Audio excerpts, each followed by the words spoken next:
భద్రతల్ని సరిగ్గా నిర్వహించలేక హోంమంత్రిగా కూడా ముఖ్యమంత్రి స్వయంగా ఉండి ఈరోజు శాంతి భద్రతల్ని కాపాడడంలో పూర్తిగా ఈ ప్రభుత్వం ఫెయిల్ అయిపోయింది.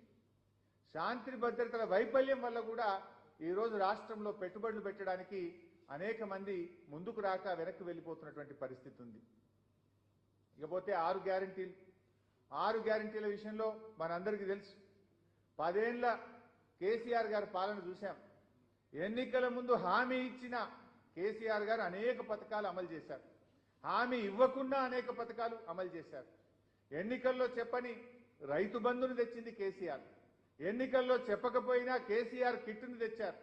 కళ్యాణ లక్ష్మి పథకాన్ని తెచ్చారు. రైతు బీమాను తెచ్చారు. ఇలా ఎన్నో పథకాలను ప్రజలకు ఓట్ల సందర్భంగా వాగ్దానం చేయకపోయినా ప్రజల అవసరాలను గుర్తించి చేసిన నాయకుడు కేసీఆర్ అయితే, ఎన్నికల సందర్భంగా ఆపద మొక్కులు మొక్కి బాండు పేపర్ల మీద రాసిచ్చి 100 రోజుల్లో అమలు చేస్తామని ప్రజల్ని మోసం చేసిన సర్కార్ రేవంత్ రెడ్డి సర్కార్. ఎన్నికల్లో హామీ ఇవ్వకపోయినా చేసిన నాయకుడు కేసీఆర్ అయితే, బాండు పేపర్ల మీద రాసిచ్చి మోసం చేసిన నాయకుడు రేవంత్ రెడ్డి. ఇగో ఇది నక్కకు నాగలోకానికి ఉన్నంత తేడా. 10 ఏళ్ల బీఆర్ఎస్ పాలన సంక్షేమ రంగంలో స్వర్ణయుగాన్ని సృష్టించింది. కానీ రేవంత్ పాలన సంక్షేమాన్ని సర్వనాశనం చేసింది. ఇవాళ రైతు బంధు బంద్ అయిపోయింది, కేసీఆర్ కిట్ బంద్ అయిపోయింది, బతుకమ్మ చీరలు బంద్ అయిపోయినాయి.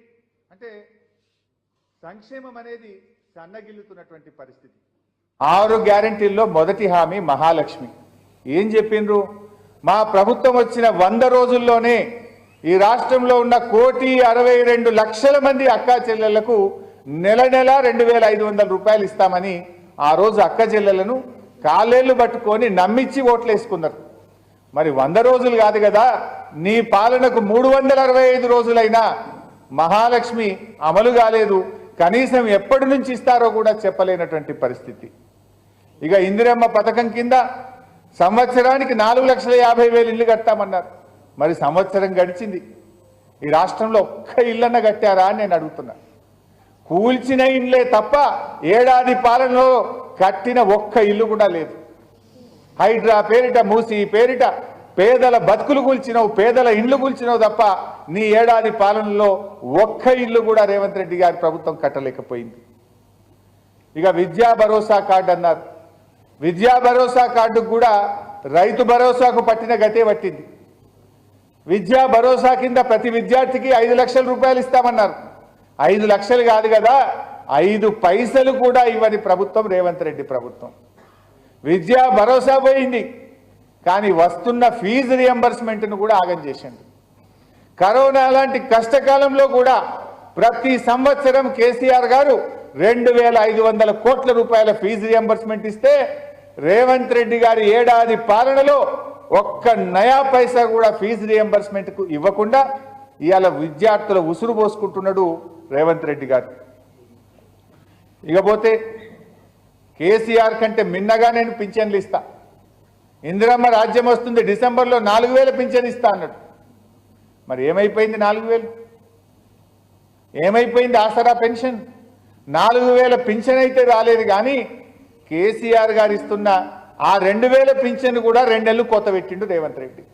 ఏడాది పాలనలో 12 పెన్షన్లు రావాల్సిన చోట 10 పెన్షన్లు మాత్రమే అవ్వాతాతలకు వచ్చినాయి. 2 పెన్షన్లు కోత పెట్టి 2,000 కోట్ల రూపాయలు అవ్వాతాతలకు ఎగ్గొట్టిండు రేవంత్ రెడ్డి. అంటే ముసలోళ్లను కూడా ముంచుతున్న ముదనష్టపు సర్కార్ ఈ కాంగ్రెస్ సర్కార్. దివ్యాంగులను కూడా ఢోకా చేస్తున్న దిక్కుమాలిన సర్కార్ ఈ కాంగ్రెస్ సర్కార్. ఇక కాంగ్రెస్ పార్టీ అమలు చేసింది ఒకటే ఒక్క పథకం, బస్సుల్లో, ఆర్టీసీ బస్సుల్లో ఉచిత ప్రయాణం. అయితే బస్సుల సంఖ్యను తగ్గించడంతో మహిళలు, పిల్లలు, పురుషులు కూడా పడరాని పాటలు పడుతున్నారు. బస్సులో కాలు పెట్టడానికి జాగలేదు.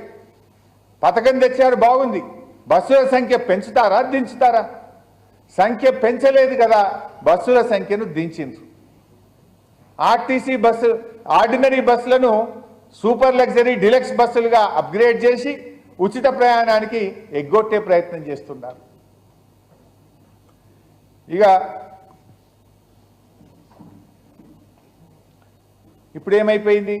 ఆ హామీలు ఏమైనాయని ప్రజలు ఎవరైనా అడిగితే ఈ హామీలు అమలు చేయలేక దుష్ప్రచారానికి దిగుతున్నారు.